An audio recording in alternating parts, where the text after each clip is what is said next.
Halo letra, paniniwala sa pagkakaiba-iba ng lahi at ang katangian at pisikal na anyo ay nababatay sa lahi ng isang tao.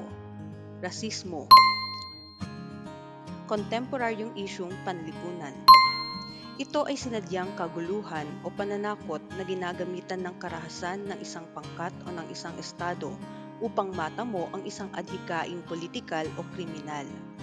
Terorismo, kontemporaryong isyung panlipunan. Isang kondisyon ng katawan na kulang sa bitamina o maling pagpili ng pagkain. Malnutrisyon, kontemporaryong isyung pangkalusugan. Tumutukoy sa pagtutulungan ng mga bansa sa buong mundo upang malayang makaikot ang mga produkto at serbisyo sa bawat bansa. Globalisasyon, kontemporaryong isyung pangkalakalan. Pagbabago ng klima o panahon dahil sa pagtaas ng mga greenhouse gases na nagpapainit sa mundo. Climate change, kontemporaryong isyung pangkapaligiran. Ang kontemporaryong issue ay tumutukoy sa anumang pangyayari, paksa, tema, opinyon o ideya na may kaugnayan sa kasalukuyang panahon. Ang pagsusuri sa kontemporaryong issue ay ginagamitan ng K2, kaalaman at kakayahan. Kaalaman sa mga bahagi ng issue tulad ng kahalagahan, pinagmulan, perspektibo o pananaw, mga pagkakaugnay, personal na damdamin, epekto at maaaring gawin. Kakayahang magsuri ng sanggunian, katotohanan sa opinyon, pagkiling o bias, paghihinuha, paglalahat at konklusyon. Ang dalawang mahalagang pinagmumulan ng impormasyon ay ang primarya at sekundaryang sanggunian. Ang pinagmumulan ng impormasyon sa primaryang sanggunian ay mula sa orihinal na nagsulat o nakaranas ng pangyayari. Ito ay ang mga babasahin na nagmula sa ating mga ninuno, mga talambuhay, mga journal, mga larawan o hugit. Maaari ring mga kagamitan ng mga sinaunang pamayanan. Ang pinagmulan ng babasahin ng sekundaryang sanggunian ay hindi nanggaling sa primaryang sanggunian at maaaring magamit na batayan sa kasalukuyan. Ilang halimbawa ay mga libro, babasahin tulad ng dyaryo at akda. Ang mga ito ang magagamit natin upang malaman kung ang isang issue ay fake news. Mapagkukunan ng mga impormasyon tungkol sa mga kontemporaryong issue. Print media, halimbawa, ang comics, magazine, dyaryo. Visual media, halimbawa ang balita, pelikula, dokumentaryo. Online media, halimbawa ang Facebook, online blogs, website. Kahalagahan ng pag-aaral sa mga kontemporaryong issue. Aabutin ang puso at isipan upang maging mulat sa mga pangyayari. Kukuhanin ang atensyon na lalong magpapalinang sa kasanayan sa pagbasa at pag-unawa. Tuturuang magtimbang ng mga sitwasyon. Itutulak na mag-isip sa ikalulutas ng mga suliranin. Bubuksan at palalawakin ang kaalaman. Oobligahing kumilos. Aktibo. Ang mga kahalagahang ito sa pag-aaral ng kontemporaryong issue ang magtutulak sa atin upang maging kritikal at mapanuri upang maging produktibong mamamayan ng bansa na makadiyos, makatao, makabansa at makakalikasan.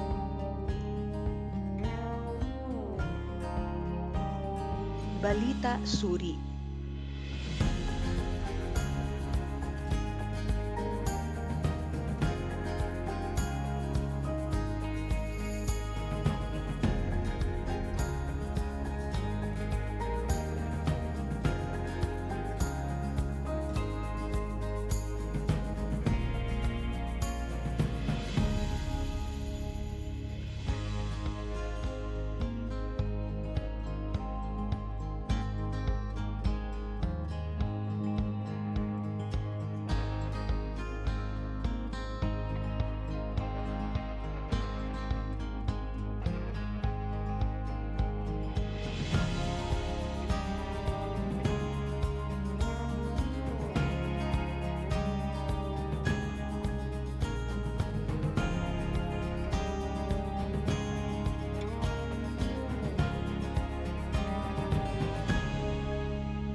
Isulat ang check kung ang pahayag ay nagpapakita ng kahalagahan ng pag-aaral ng contemporary issue at X kung hindi.